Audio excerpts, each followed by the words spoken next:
আরও সামনে দুটো নির্বাচন হতে যাচ্ছে, তো সেই পরিপ্রেক্ষিতে এখানে লেসেন্স লার্নড, গুড প্র্যাকটিস, কোনগুলো কাজ করেছে কোনগুলো কাজ করে নাই, আলোচনাটা আয়োজন করেছে স্বরাষ্ট্র মন্ত্রণালয়।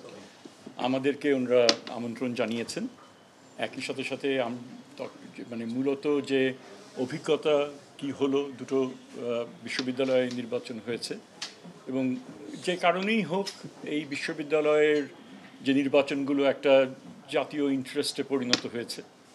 তো আরও সামনে দুটো নির্বাচন হতে যাচ্ছে, তো সেই পরিপ্রেক্ষিতে এখানে লেসেন্স লার্নড, গুড প্র্যাকটিস, কোনগুলো কাজ করেছে কোনগুলো কাজ করে নাই, এই বিষয়গুলো ঢাকা বিশ্ববিদ্যালয়ে যারা ছিলেন তারা এসে বললেন।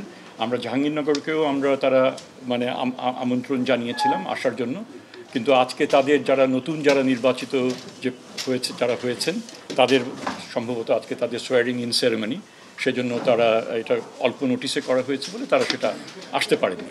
সো ওখানেই ভাইস চ্যান্সেলররা, প্রধান নির্বাচন কমিশনার এবং প্রক্টর তাদের ঢাকা বিশ্ববিদ্যালয়ে তাদের অভিজ্ঞতা তারা শেয়ার করলেন এবং অন্যদেরও প্রস্তুতি কোন পর্যায়ে আছে সেই বিষয়গুলো নিয়ে আলাপ আলোচনা হলো।